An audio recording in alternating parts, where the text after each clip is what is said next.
on today's episode of The Mythic Masculine. In a lot of these myths of same-sex love, particularly between men, the beloved usually is killed. For example, there's a myth of Apollo and Hyacinth where they're playing frisbee with a discus.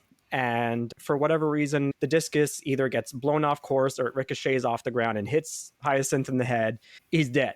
And this just kind of happens with all of Apollo's boyfriends. So in this myth of Ganymede, that doesn't happen. Ganymede is brought up into heaven and he's made eternal. And so here you have a myth about gay love that has a happy ending, which I think is one of the most important things that we as modern queer men can really pull from this myth.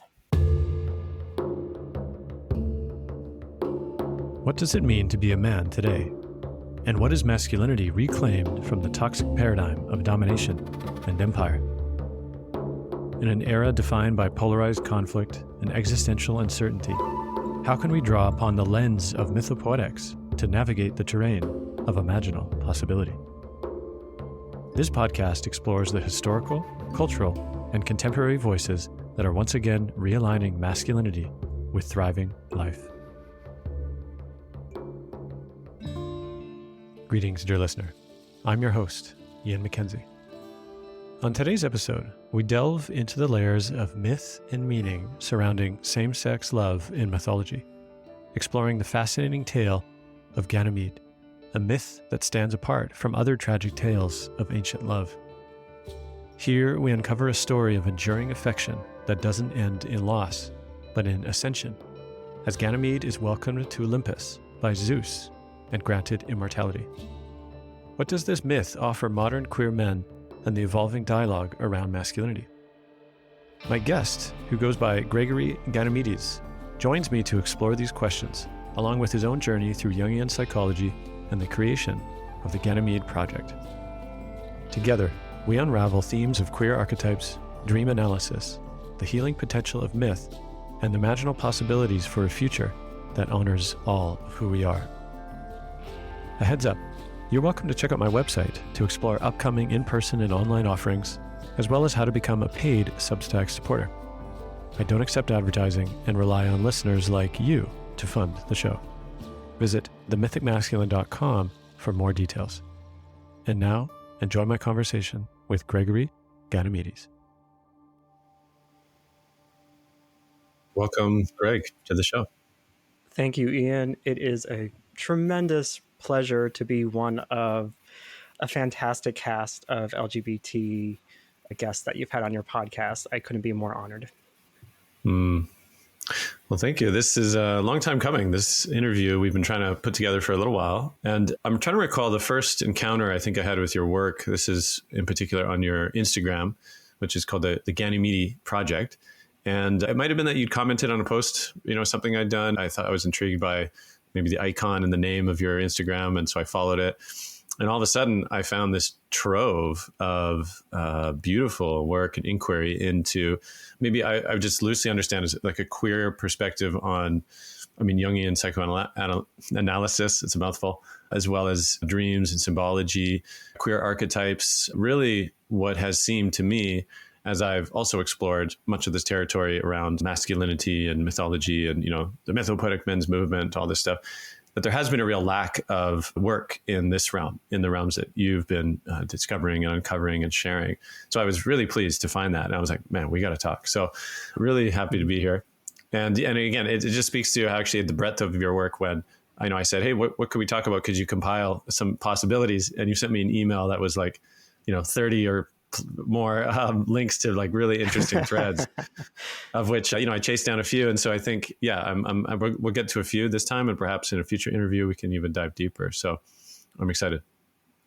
Yeah, me too. I was looking for this sort of stuff online myself before I launched an Instagram account dedicated to it, and because I just couldn't find it, I said, well, I guess it's up to me. So like you said, amid all the other chaos of life, of raising kids and working full time and et cetera, this has become a passion project of mine, of just digging up anything that I can find and blasting it out there on the interwebs and seeing Mm-hmm. who it hits. And so far, I mean, I've had the account open for, it's got to be over 2 years now. Been meeting so many fantastic, like-minded people and curious people such as yourself. And so it's just been such an incredible journey, both of self-discovery, but also inquiry into a more collective territory. Mm, beautiful. Well, let's hear a little bit of your first encounter with Jung and archetypes. And again, I'm not a particular academic scholar around Jung. Of course, a lot of my encounter with him, I've read some of his direct source material, but I've also haven't done a massive deep dive. It's mostly been through other interpreters who have then applied it to mythopoetic men's work and archetypes and symbology and things like that. So I suspect, and you can speak to this too, that you've gone much deeper in that regard. But still, I mean, as you called me, you're not an expert. You're more of a highly passionate fanboy around this material. That's right. But I also understand you, I think, had a dream analysis or analyst. I think that was maybe part of your initial journey. So yeah, I'd love to hear about your initial encounter into this and why it sparked such wild curiosity in you. And perhaps even, again, like your own history growing up, what was kind of clear for you and the things that you were drawn to in your own experience. There's certainly a lot there, so I will do my best to make this as eloquent and precise as I can. To get started, what brought me to Jung, I was kind of resistant to Jung at first, as I think a lot of queer people are in general when it comes to psychology and psychoanalysis, especially the very classic versions of Freud and Jung from the early to mid 20th century, because, spoiler alert, it's all pretty homophobic.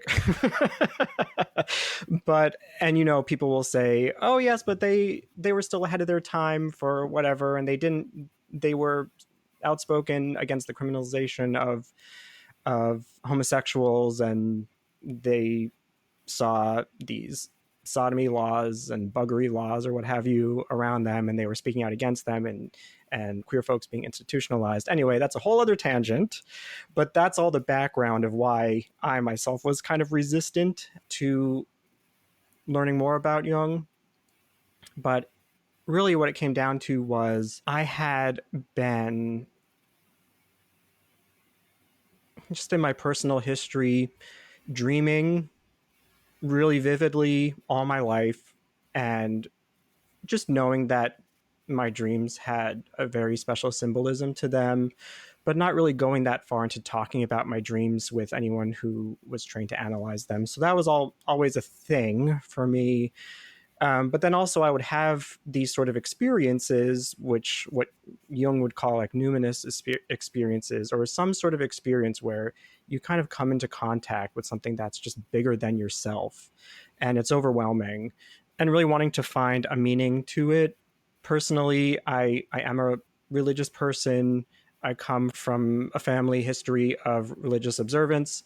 So I started looking up mysticism, especially in Christian and Jewish traditions.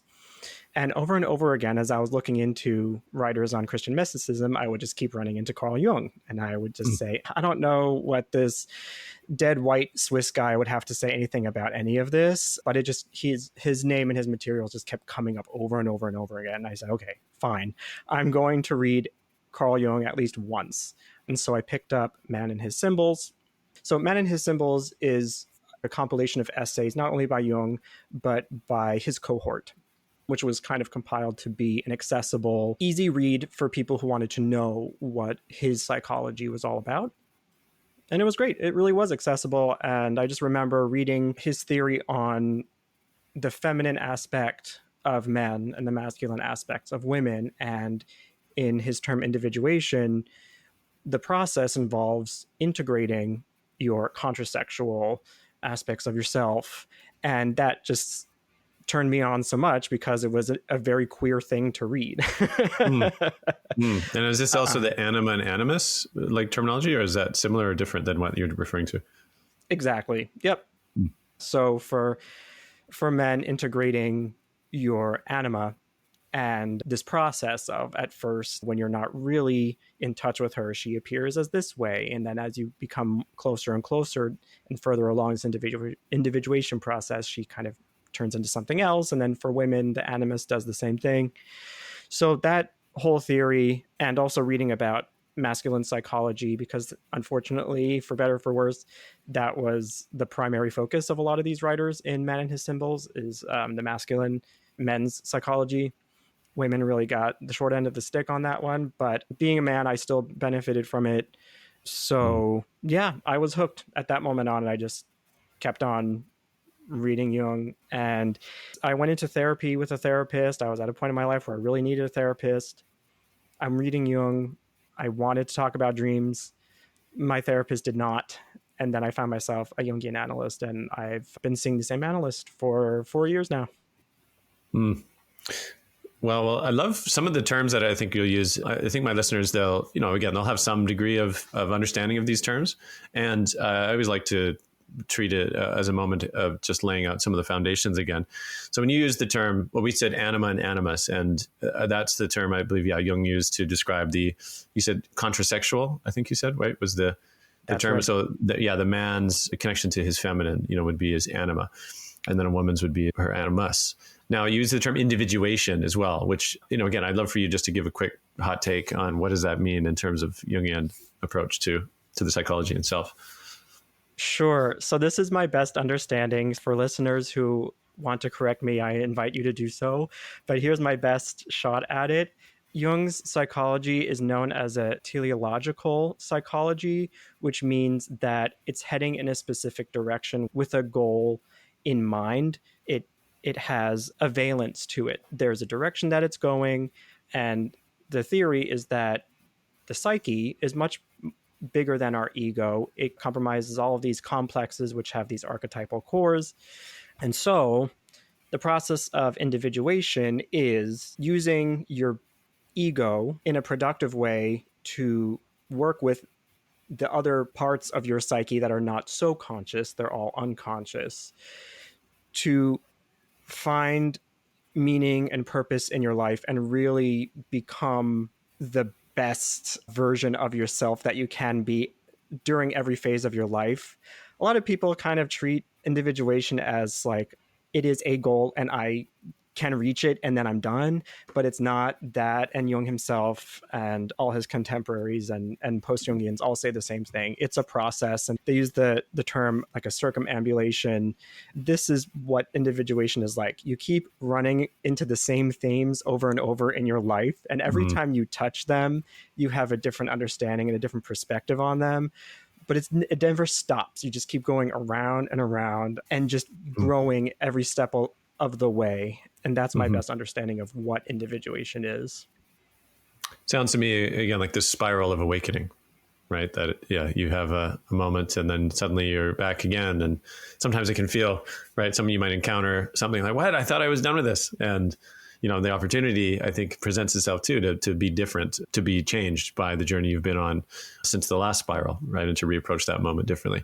I see that also as a key aspect of awakening, or you could say our integration, right? More deeply integrated, those parts that have been in the shadow and in the liminal. My question for you is, before we get into some more of the material, is also your own experience growing up as a gay man or youth. What was it now, perhaps, to look back and see how were you reflected or not in the symbology or the unconscious archetypal narratives of the culture? Yeah, I'd love to hear a bit more about that for you. Oh man, there are so many things. So I want to kind of at a very high level touch on the most important things.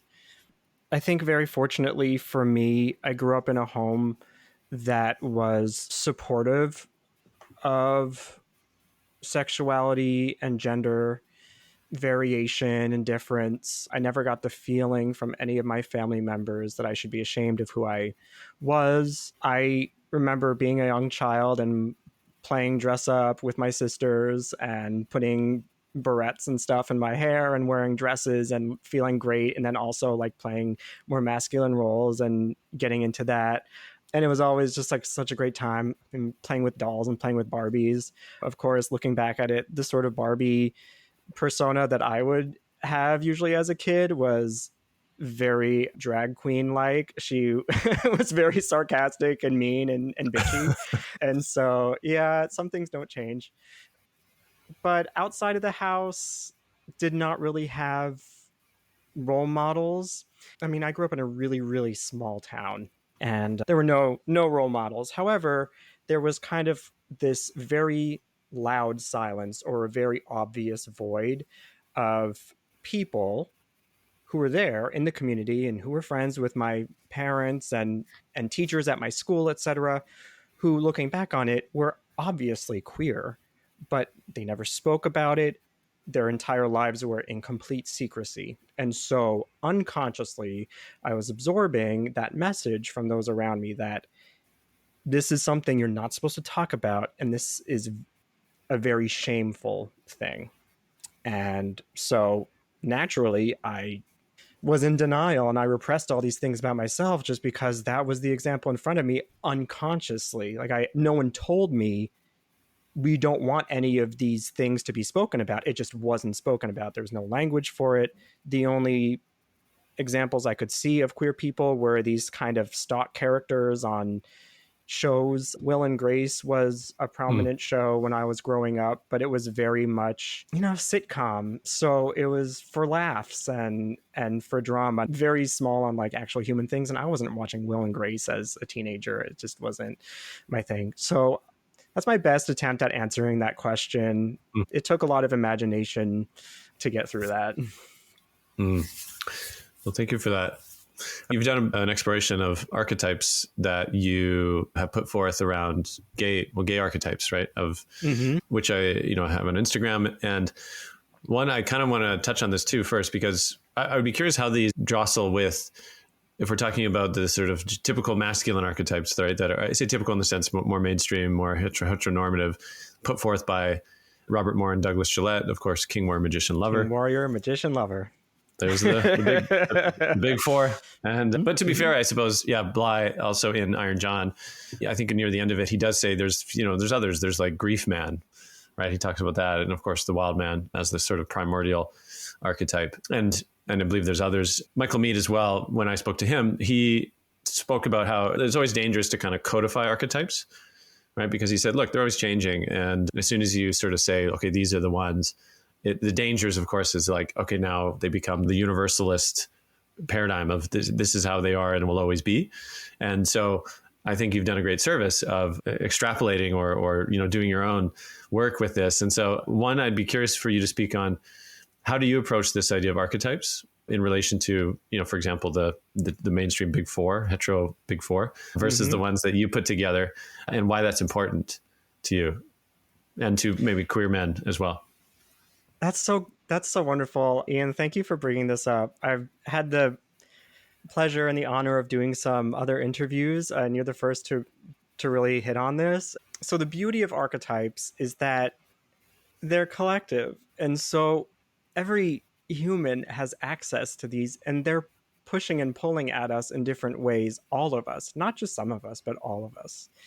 And when I say pushing and pulling, I'm talking about, in Jungian psychology, our complexes, the things that are toiling around there and are unconscious that sometimes take a hold of us, and we suddenly lose control of our very rational, very conscious thinking, and then all of a sudden we're doing crazy things or saying things that we regret later on, that sort of thing. Oh, yeah. Yeah. So with that being said, King, Warrior, Magician, Lover, they are gay archetypes too. And the archetypes that I touched on in my little starter kit for gay archetypes that I put on there, they're accessible to everyone: straight women, straight men, non-binary people, everyone. So that's what I think is at the core of our understanding of how archetypes are. So as much as it's fun to say, well, here are the gay archetypes, I feel like I should put a disclaimer that they're not only for cisgendered homosexual men. These archetypes play into the experience of other people, even if they don't identify as men at all. I appreciate that. Yeah, that's a good frame as well for entering into. And I'd love to hear how you came up with them and what the significance is for you. I mean, you can list off some of them specifically. I mean, we have the Instagram, which I'll include in the show notes. But yeah, some you want to speak to, I think would be useful. Sure. Well, I can't really take credit for them because I compiled this after reading a whole bunch of materials by gay depth psychology writers, Don Kilhelfner, Mitch Walker, Robert Hopke, just to toss a few out there. So I really wasn't inventing the wheel here. I was just really trying to pull it into the modern discourse, at least among the audience there. So some very important ones are the puer and the senex. In my listing, I put them as like daddy and son. I think those are some really important ones because I know we said we might want to touch on the Ganymede myth, and that's precisely what the myth is about. It's about these particular archetypes and how a homoerotic connection between them is something that is at the forefront of the gay male experience. I also touched on Apollo and Dionysus. Of course, those are archetypes that play into your straight male depth psychology literature. But I think for LGBTQ men, they have a very specific flavor to them. And I really wanted to honor that with my post of Apollo being like the gym bunny who is the best at everything and overachiever, very rational. And then Dionysus is more like the club kid who is looking for those opportunities to just kind of get pulled apart, dismembered in ecstasy and put back together again, seeking that euphoria and that loss of rationality and control, which we definitely see among queer men very, very prominently. So those were just a few. Obviously, we have to get into the diva. I put her as like the queen. I put a picture of Beyonce, very prominent. And whenever people bring up the anima for gay men, she's usually there manifesting as your pop diva. I often have dreams about Lady Gaga comes into my dreams a lot in that sort of way. And then also the older woman, the crone, or I called her the bitch, or like the old queen. Yeah, I could go on. But yeah, those were the archetypes that I pulled out from the sort of readings that I was taking in. Mm-hmm. Well, it strikes me the value also for the imagination of what's possible, right? That I think in many ways the constriction that men experience, like you said, like not the four big ones, at least the mainstream ones for men, are not only for heterosexual men. They're accessible to gay men as well. King, warrior, magician, lover, and yet at the same time they do have a kind of constrictive straitjacket feeling, right? Of like, it's only these. And as I was also touching on the other ones that you named there, then all of a sudden it's like there's more imagination comes online, right? More possibility. And I think that when there's a lack of possibility or a lack of imagination, then there's a deep constriction of energy of eros, I think, right? Because it doesn't know where to go. And I think a lot of men, I just speak from the heterosexual straight men side, I think feel that constriction, but often don't know that they're constricted, right? Because the accessibility to realms of the imagination or realms of the possible expression, or I would even call it inhabitation, perhaps, by the archetypal forces are like not allowed in a sense, right? Because there's some ways threatening to a conditioned, conformed masculinity, right? And one of the things that came up with, it was Kai Cheng Tom, trans woman, right? A beautiful poet and author, amazing writer. We jammed on this idea that like part of the threat of, queer and trans expression and perspective for straight men is that it kind of like reflects the confusion around eros that they might feel, right? To one that doesn't conform, this is a woman, so I'm only allowed to feel attraction to women. And so once that starts getting kind of presenced, right, with, wow, I'm having weird feelings about this, man or woman or queer man or whatever, it's like that becomes confronting, and the inability to deal with that inner confrontation because of a lack of imagination, of possibility, of pathways of what's, quote, allowed in the realms of eros, I think then can come out as anger and violence, right? And needing to end the inner tension by putting that on the other and saying, you're the problem, and needing to reconform. So I just see that the value of the imagination expanding immensely, and the permission given from being able to illuminate these other archetypal realms, the other parts of the ecosystem of the archetypal realm, I might say, or other pantheon even, right? And the value of that. And yeah, you're nodding a lot. So I wonder what you might say to that before we shift to the Ganymede myth directly. Oh, I'm so glad that you brought up Kai, because I loved listening in on that interview that you two had. And I loved her story about the village and the monster. And yeah, it definitely touches on what you're bringing up in this essay that I wrote about another queer theme that you actually touched on, which is Lil Nas X and his video for Call Me By Your Name, Montero. I touched on exactly what you're raising right now, which is what is called the gay panic defense. I think that's what it's called, where men in particular, when confronted with either a person who is gay or queer, or a situation in which they themselves are starting to feel some sort of homoerotic experience, their reaction is terror and violence. And for a time, that was supposed to be a defense that would pass in court for Wow. enacting violence against queer people. As for straight people, it was the gay panic defense. I'm hoping that it's pretty much dead right now, but hey, it was a thing at one point. And what you're bringing up, and from your conversation with Kai as well, it's the real thing. And it touches that a part of us that's so deeply unconscious that you can't help but think about the archetypal connections there. Well, let's shift then to the Ganymede myth itself, which again, is the name of your project, your Instagram. That first brought me to it, and I looked into a little bit. I hadn't heard of it before, actually, but I looked into a little bit more. But I'd love for you to share a version of this myth and its significance to you and to the queer perspective, particularly in modern times.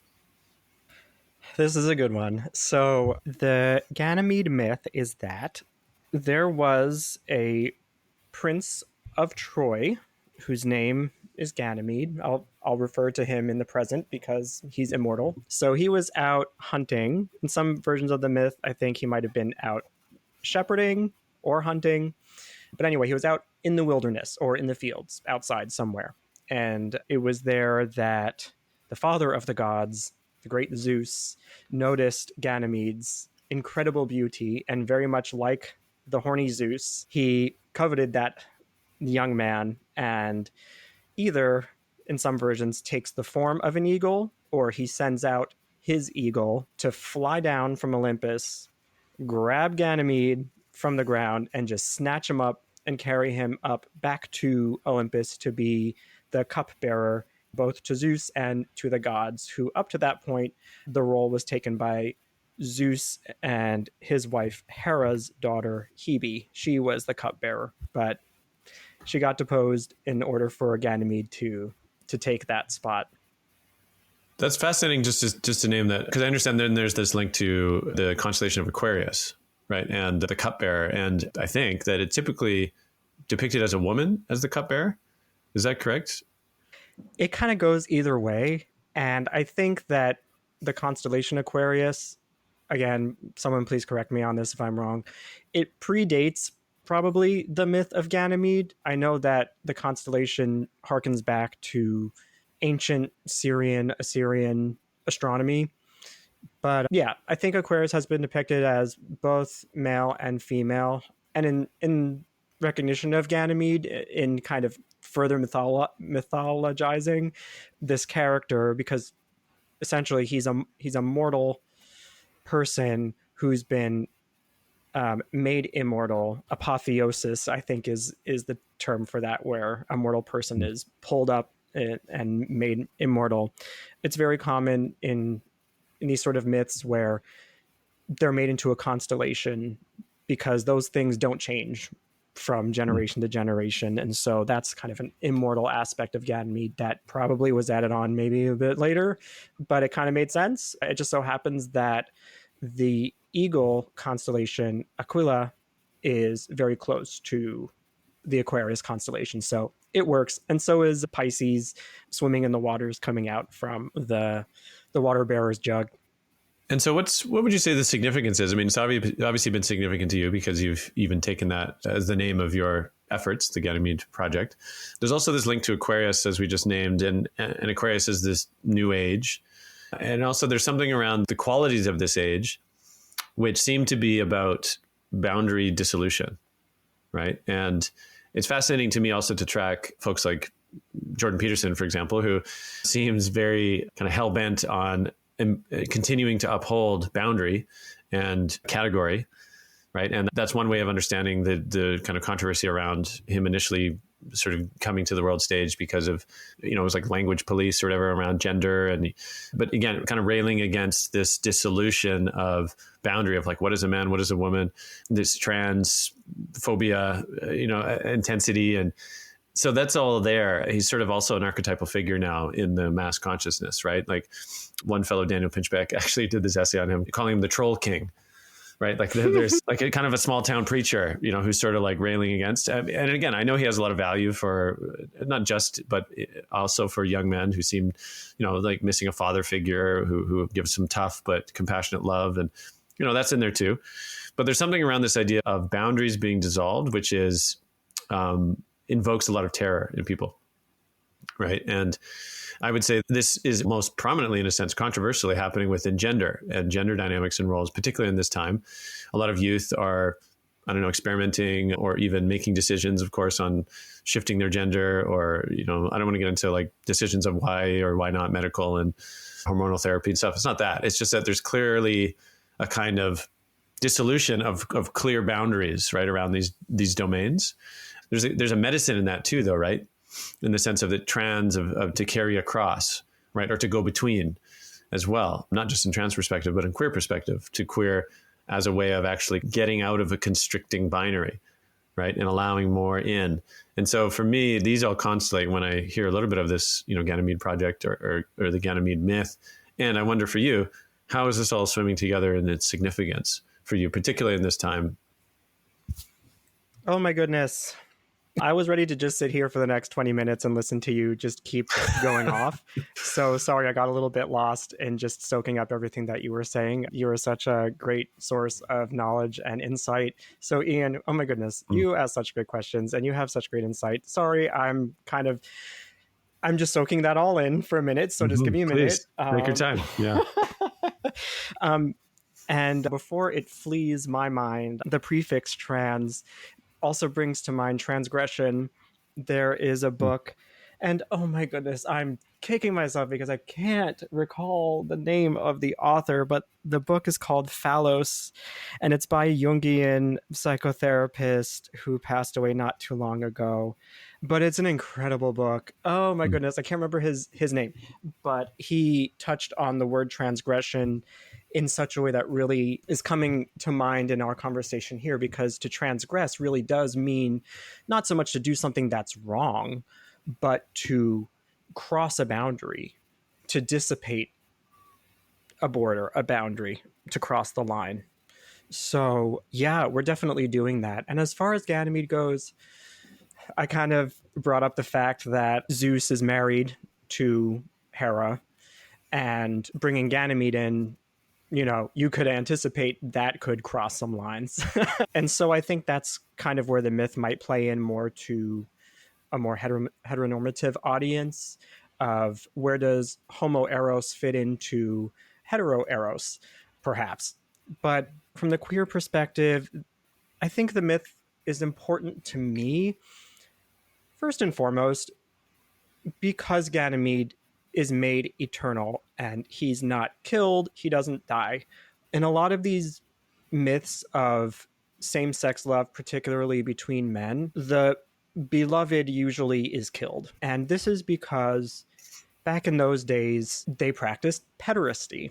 And part of that was that the initiate, who has no hair on their face, goes through this initiation, a coupling with an older man. And we're not talking about like 20, 30 years older. Evidence shows it's more like 5 to 10 years older, probably, sometimes more. So in this process, the youth becomes initiated, and then they become a full-grown adult citizen of the Republic or whatever. So in this myth of Ganymede, that doesn't happen. For example, there's a myth of Apollo and Hyacinth where they're playing frisbee with a discus. And for whatever reason, no matter what version of the myth you're reading, the discus either gets blown off course or it ricochets off the ground and hits Hyacinth in the head. He's dead. And this just kind of happens with all of Apollo's boyfriends. But for Zeus, it doesn't happen. Ganymede is brought up into heaven and he's made eternal. And so here you have a myth about gay love that has a happy ending, that they lived happily ever after, which I think is one of the most important things that we as modern queer men can really pull from this myth. Mm.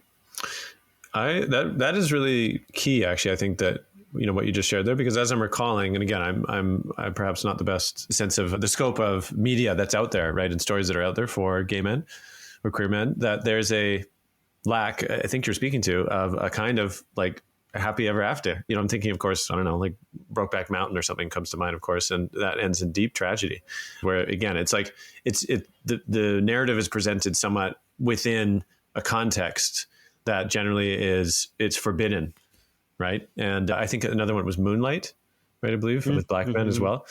Yeah, and so there's this transgressive, secretive passion or desire that gets expressed or enacted, but generally it's within a tragic context because it's so unwelcome within a larger culture that, again, doesn't know how to hold this, or that it in many ways kind of short circuits the clarity of binaries, right? That is in the overculture at large.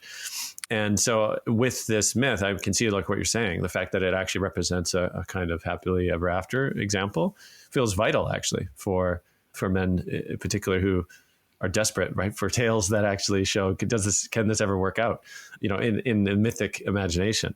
So yeah, I appreciate you made that link.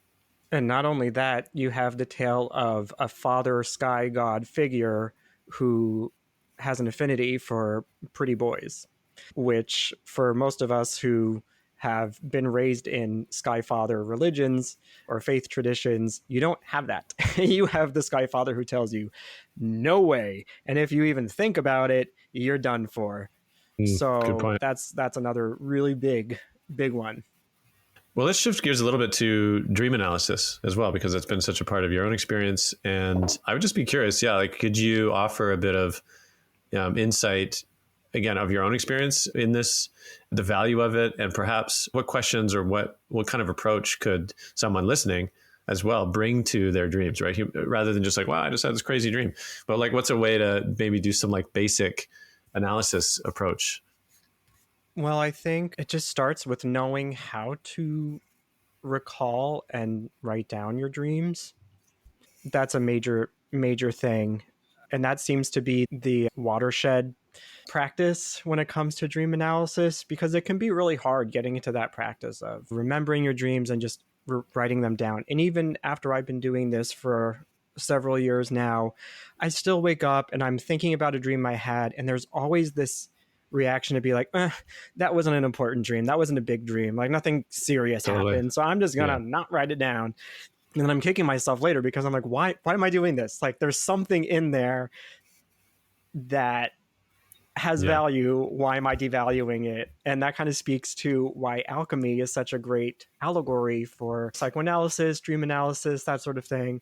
Because in alchemy, you start with, for no better term, you start with the shit. And out of that, you get the gold. And so that's kind of how it is with dreams. They seem like gobbledygook or not really that important. That can be so quick to disregard it, but really there's gold in there. But that's let me ask you this too. Yeah, let me ask you this. So let's say popularly or in I don't know, mainstream pop psychology or something, right? There seems to be a sense that dreams are they just happen. Like, and I think there's somewhat of a mystery, like why we dream, right? I think there's different theories around it. I've heard things like it's your psyche just processing everything that happened throughout the day and kind of like reformatting the hard drive or something. You know, there's this kind of understandings, but then there's also a sense of like, well, it just happens. And so, yeah, it's inconsequential. I think other cultures, obviously, who have very deep reverence for dream time, have like, they understand that dreams carry a prophetic quality and are paid attention to very seriously. I know I've been in groups too where we've dreamed together. Like if we're together over a period of time, or like, retreat or something, immersion over a few days, like we'll come together and actually do the practice called Dream Star, which I'm not sure its initial origins, but it's basically while you're still like in the liminal place, we all come together in the circle, lying down, and we begin speaking threads of the dreams that we remember of our dreams in the group. That's really cool. Yeah, it's phenomenal when it's really popped. Like, so, you'll be lying back and it's just kind of still in that, not quite awake, and then somebody will say something like, I was standing on a beach and it was quiet and a figure mysterious in the distance turned to look at me and I couldn't see their face. And then maybe that's it, just a shard. Right. And then maybe the next person next to you is like, I was on a subway train and I was carrying a cake and I don't know who the cake was for, but there was 18 candles on it. And then the next person will go. And it's just like this wild journey that begins to start to coalesce into, generally over the few days, a kind of collective dreaming. Wow. So that's one example, right, where I've kind of explored a bit of that. But this idea personally of remembering my dreams in the first place, it's difficult. I'll wake up in the middle of the night, like, what a dream. I'll remember it in the morning and write it down, which never happens. No. So there's a discipline there. But I would just love to hear again, like from maybe a Jungian perspective and dream analysis, like what do they understand is happening in dream time and therefore calls for a certain kind of interpretation and what the value of that is. Yeah, so at least in my experience of working with a Jungian analyst, this is what I've got for you. So like I was kind of referencing before about the process of individuation, we all have an ego. And our ego's task is to make sense of everything because it's our rock and it's our place of consciousness. And there's a lot lurking there in the unconscious, waiting and sometimes resisting to be made conscious. And in the Jungian psychology, the unconscious is always working even when we're awake. However, you really only can access it and see the images in their full presentation while you're asleep. It's like day and night. The sun rises in the sky and you can't see any of the constellations, the stars, the galaxies. You can't see the Milky Way. But as soon as the sun goes down, you see it. And it's always there. But with that bright light of consciousness, it all kind of fades into the back and you see everything around you and it's time to go to work. I love that metaphor, by the way. Yeah, that's a great metaphor. Yeah. Thank you. Yeah. That's kind of just how I think about it. So even though we're up and the sun is out, the unconscious is still in its rotation. And so in dreams, that's our chance to really have a direct experience of what is coming up in our unconscious. In Jungian psychology, there is what's called a compensatory nature of dreams. And that means that in our ego consciousness, we have our values, we have our thoughts, we have things that we're really concerned about. But there's so much more that we need to know and that we need to take into consideration that the rest of our entire being is really trying to bring to us. And in dreams, that's the unconscious's time to step up and say what it needs to say. And that's been the biggest value that I found in having dream analysis, is writing down these dreams and saying, this makes no sense to me. Sometimes I'm dreaming of familiar things and familiar faces and things. Sometimes not. And you kind of have to really take it in and see, okay, why is this coming up? What was happening to me when I had this dream? What led up to it? And what is the most potent part of this dream? What is the part that really packed the most punch? Because that's what I really need to take away from it. Mm-hmm. It seems to me there's this quality of divination, right, and interpretation. And my understanding of divination isn't necessarily about telling the future, right? I think that's a kind of, maybe it's possible, but I think it's often a misinterpretation. That my understanding of divination is reading the signs that are present and where things are likely to go, right, based on that interpretation, whether it's tea leaves or astrology. There's forces that have an internally coherent relationship, right, that allows one to discern in that sense. And so I hear with dreams, it might be easy to dismiss and say, well, you can interpret it any way you want. So what's the point of that? But I hear that there's actual value of upholding them to maybe universal symbols, right, that seem to reoccur, and patterns that seem to reoccur in the human experience, in the psyche, and outside, and then also some degree of individualistic representation, right, or symbology that is specifically related to one's own experience and the context in which those dreams are occurring. So I see that as my understanding of the value of that kind of approach, right? That kind of bringing consciousness to this font of information, right? Of mythic and symbolic information that is available to us if we're willing to be in that work. Sure. And two things that I would love to say in response or share in response to that is, one, you brought up communal dreaming, something that I really hungered for in my process of working with an analyst was a more communal dream sharing, because like you say, there is the collective unconscious aspect of dreams and the symbols that come up in dreams that other people are also dreaming about.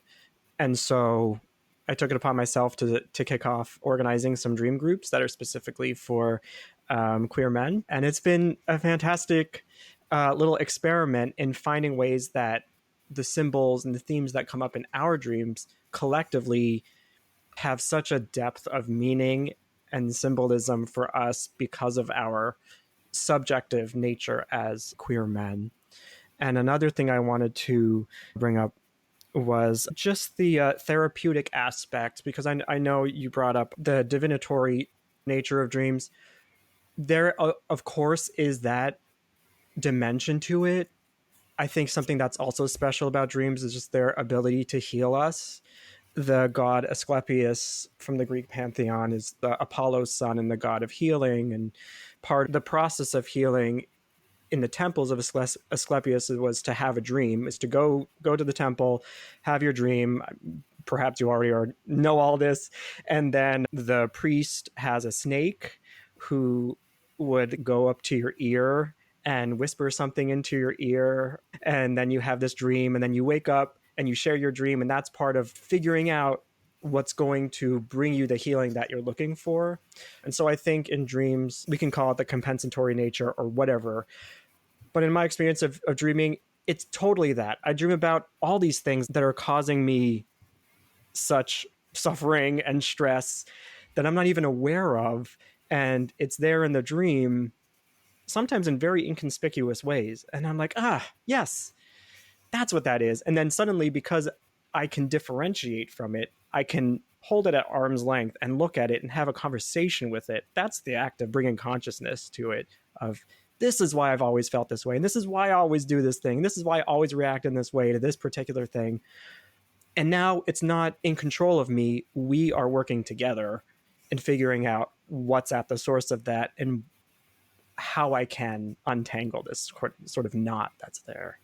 Well, that image, I think there's something around reestablishing kinship, right, with all of these parts and these dreams as beings unto themselves, right, and archetypal inhabitations, as we've named, and visitations. And it's almost like, as soon as there's not a oppositionality, right, or like a holding, continuing in the shadow, then there's the possibility of relationship, and then there's a possibility of gathering in, right, insight. And I mean, again, this is a quote that's somewhat well known, I think, with Jung, but I do appreciate it a lot. But he said, "I'd rather be whole than good," apparently. And there's a context around that, I think, with his mistress and things like that. But there's something there's something around being whole, as in, I hear that more as integrated as possible. Like I said, nothing is foreign to my experience and to my sense of self. That's, to me at least, what it speaks to. And all of these avenues and pathways and kinships that can provide more insight and illumination, I think, are of deep value. In particular, too, of a cultural moment, again, when so much that has been banished, the nature of living in the apocalypse, as perhaps as well as my sense of the interpretation, apocalypse to mean lifting of the veil, right? This idea not of sort of ultimate catastrophe per se, but just that which had been repressed or hidden is now coming to the fore. And so what do we do with that, right? Do we keep it in opposition as a way as it shouldn't be? Or do we find a way to actually reestablish relationship with what these hidden aspects have been trying to teach us, both individually and collectively? I'd love to just end by maybe a little illumination on your major effort, which we won't dive into on this conversation, but is the big work of Jung's, which is, I'm going to say this again incorrect again, but the Mysterium Conjunctionis. Did I get that almost right? Yeah, that was great. I Okay. say conjunctionis, but that's only because I sung a whole bunch of Latin masses and Italian version of Latin, so that's how I pronounce it, conjunctionis. Okay. Well, I'd love to just hear a little bit about that. What is that body of work of Jung's? And for you, it sounds like, yeah, you've really given yourself to dive into it and made some, key interpretations. And again, for a conversation in the future, but I just love to leave a little teaser for folks listening in now. And what was the effort that you brought to it? Well, right before I decided to read Mysterium, I was enrolled in a year-long seminar with the Philadelphia Association of Jungian Analysts. They have a year-long seminar, and I signed up for it and I participated in it. And one of the seminars, the subject was Mysterium, and it seemed like such a ominous sort of thing to everyone. Whenever we talked about the Mysterium Conjunctionis, everyone was like kind of trembling in fear and admiration, I guess, of this huge work that's so complicated and hard to understand. So I said, well, I guess I'm just going to have to read it. So I did. And I read it once. It's going to take me a few more times to actually understand anything about it. But I did read the whole thing just as a personal goal, to see what I could get out of it. And as I was reading it, I was really picking up on a lot of queer themes that were in there. Some that were explicitly queer, some that were implicitly queer. The work itself was one of Jung's masterpieces that he accomplished towards the end of his life. So this is after all the decades and decades of having his analysans and working in these institutions, living through a couple wars. So he created this huge masterpiece, and he couldn't have done it without the help of his protege, Marie-Louise von Franz, who helped him in translating all of these archaic medieval alchemical texts. Just to add a link too. My understanding of Marie-Louise von Franz, of course, is that she also influenced Robert Bly, who wrote Iron John. And there we go, kind of connection to the mythopoetic men's movement. So yeah, I just wanted to highlight that part. Thank you. Yeah, absolutely. She's a name that everyone should know. So yeah, because of her, Jung was able to get through a whole library of this stuff, and he put together his best understanding of the themes in these allegories, in these alchemical texts, and how it applied to his psychology, which he had been developing over all these years. There's a lot of riddles and rhymes and all sorts of things that are meant to kind of break your brain, but at the same time, some, very early types of chemistry with sulfurs and salts, etc. But from a very symbolic way, Jung writes throughout, from start to finish, that this was all the alchemist's projection onto physical matter of psychological things. That's what he was getting out of the practice of alchemy. And so, yes, you could say that it could have the physical result of producing the philosopher's stone or gold, but sometimes it's not literal material things. They could be talking about the refinement of the soul or personal psychology. And that was what the Mysterium is. And yes, I touched on some queer themes and I put it all together just for the sake of conversation. Well, a service to us all. I'd love to leave it for now then with a sense of your overall intent with the Ganymede Project, this effort that you're putting out. What is it you hope to achieve? Have you already? And what to you feels most valuable in terms of the impacts that you wish for this to make? I kind of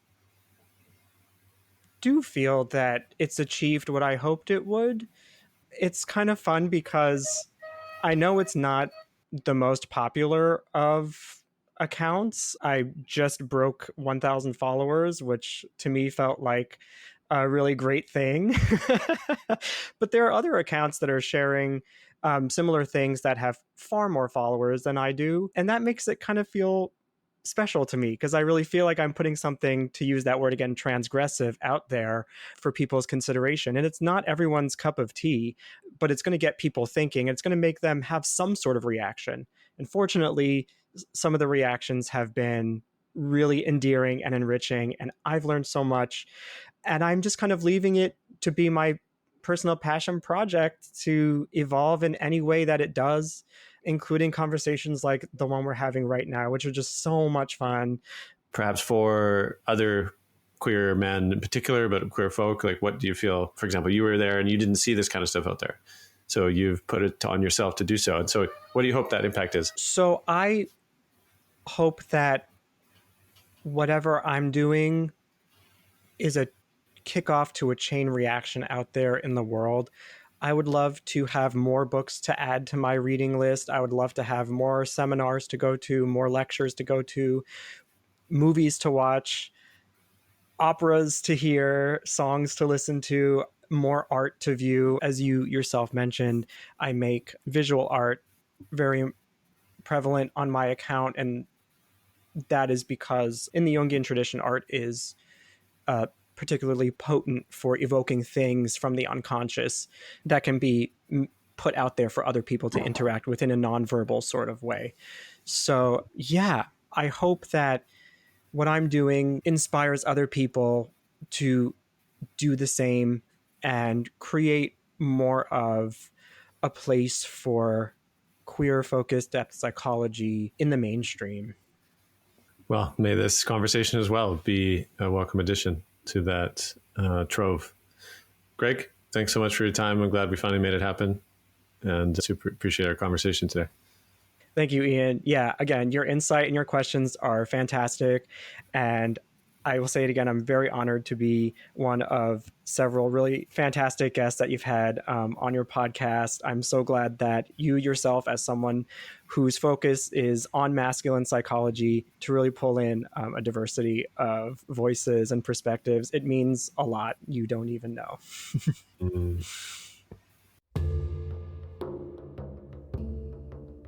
Thank you for listening to this episode of The Mythic Masculine. If you enjoyed what you heard, please consider leaving a review on Apple Podcasts and share on your social media. Once again, you're also invited to find The Mythic Masculine on Substack. You'll be able to subscribe to forthcoming episodes, as well as become a paid supporter. Visit themythicmasculine.com to learn more.